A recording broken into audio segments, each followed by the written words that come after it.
Hey everybody, you're watching Ready Set Drone, and today I'm going to answer a question that I've been asked a lot lately, and that is, how did you get to 100,000 subscribers, and what should I do to get to 100,000 subscribers? So stay tuned and we'll check it out.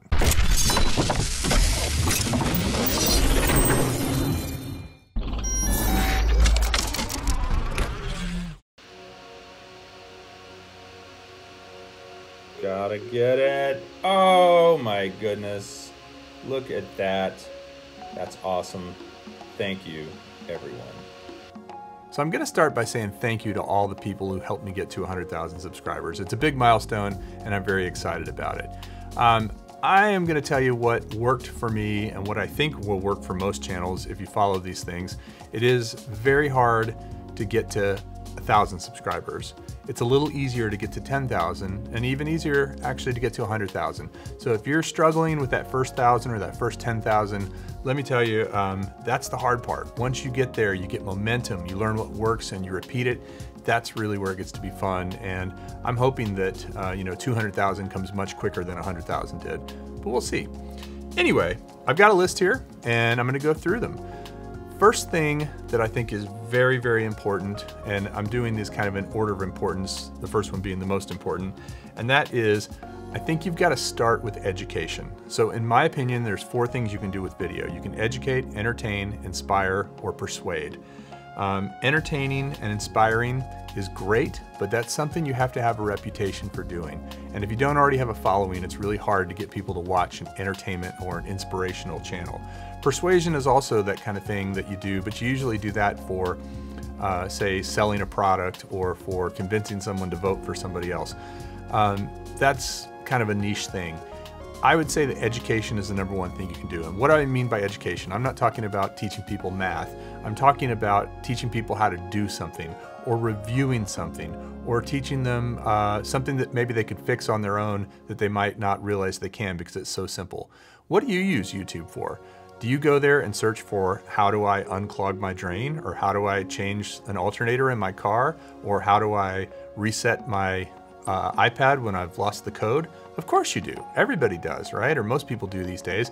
And so you got to think about YouTube as something that you can teach that is also searchable.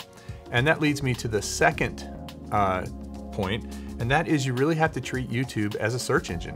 It's the second largest search engine after Google. It's owned by Google. And when you search on Google, you find YouTube results. And the reason is because Google indexes all those things and pulls them in. So it is a search engine. And by that, there's a ton of things you have to do to really optimize your content. Your topic matters, your title matters, your description matters, your tags matter. All of those things really matter. So if you post a video, go check out what people are searching for and use a title that people are commonly searching for. I'll give you a quick example. I've posted several videos that are top 10 lists, but I've looked to see, is it best drones? Is it top 10 drones? Is it my favorite drones? And there's a tool called Google Trends, trends.google.com. You can go to, it's free, and you can compare what people are searching for.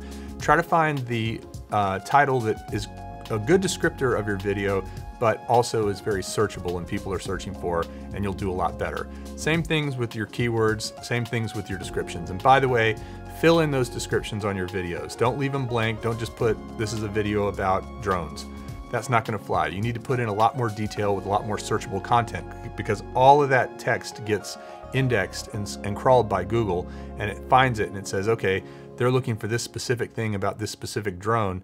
It's great if you have it in the title, if you have it in the description, if you have it in the keywords, all those places, it really, really helps. The third thing, and this is really important, is to post regularly. A lot of people post once and then they go 2 or 3 weeks without posting again, or maybe they post 3 or 4 times right in a row and then they don't post again for a while.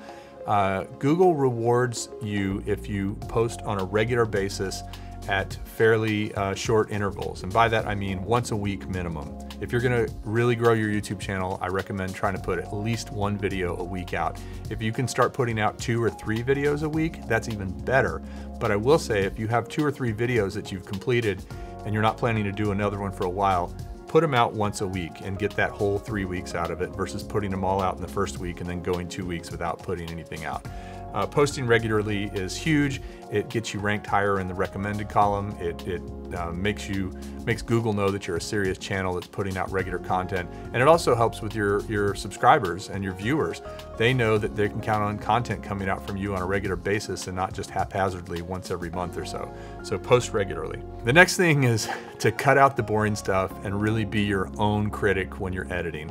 So I always go through my videos before I post them while it's still in the timeline using my editing software, and I see what I can cut out. Is there a section here where I repeat myself? Is there a section that is just too long? And I try to take, if I have a 16-minute video, I try to see if I can get it down to 14 or 13 minutes, you know, see if I can get a minute or two out of it without losing the essence of it. Take pride out of it and see if you can cut it down as much as you can while keeping the essence of the video before you post it. Now, I know this one sounds like a no-brainer, but custom thumbnails. Take the time to create a thumbnail for every video you do. Don't just rely on the thumbnail that Google picks or YouTube picks. You really want to go in and find something that is going to capture people's attention, describe visually what the video is all about, and just stand out from the crowd. You know, mine are usually close-ups of the drone that I'm reviewing, or some sort of picture of a person flying a drone. There's lots of studies about whether faces work better or graphics work better, and whether a text on your thumbnail works better or whatever, and you can go look at all those. But the bottom line is, make sure your thumbnail looks sharp, make sure it looks really good, and that will really help drive a lot more views than if it doesn't with the very same video. So custom thumbnails are key. So another great thing that I've done a few times and had a lot of fun with is collaborating with other YouTubers. Finding people who are in sort of the same market niche as you, maybe they're into the same hobbies or the same type of channel, and maybe they're in your area, or maybe they're traveling and you're traveling and you guys can meet up.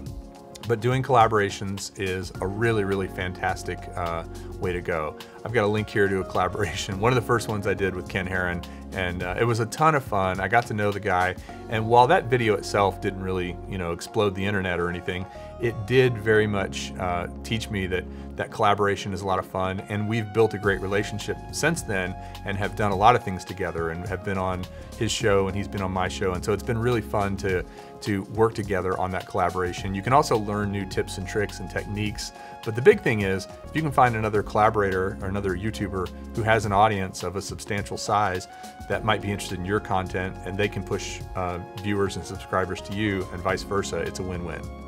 The next thing is about what has been called Creator Studio to this point. I think they maybe are calling it just YouTube Studio at this point. I know there's some changes going on, but it's basically all those tools that YouTube gives you in order to optimize your videos. These tools have really, really deep analytics that go in about watch times and watch geographies and traffic sources, where things are coming from. There's so much to dive into in the YouTube Studio that I highly recommend you go in and at least click on each thing and kind of understand what it does. It can really help you see what works and what doesn't. It can help you see when people are watching based on real-time views. I mean, there's so much information in there. Don't be intimidated by it. Start small and see what you can learn by just clicking through the basic stuff, and then go deeper and see what you can learn. Using YouTube's tools, they want you to succeed. They want your channel to get lots of views, and you do too. So they give you great tools. It's just a matter of going in and learning how to use them. The next thing that I have found to be huge for the Ready Set Drone has been creating and kind of curating and nurturing a community. So what do I mean by that? If you think that YouTube is all about just posting videos and YouTube hosts them for you, then you've got it all wrong. YouTube really is a community. There are so many people out there that I collaborate with, that I've gotten to know, that I see comments from, that I reply to. It's become more personal than that for me, and I think for a lot of people who watch videos and who make videos.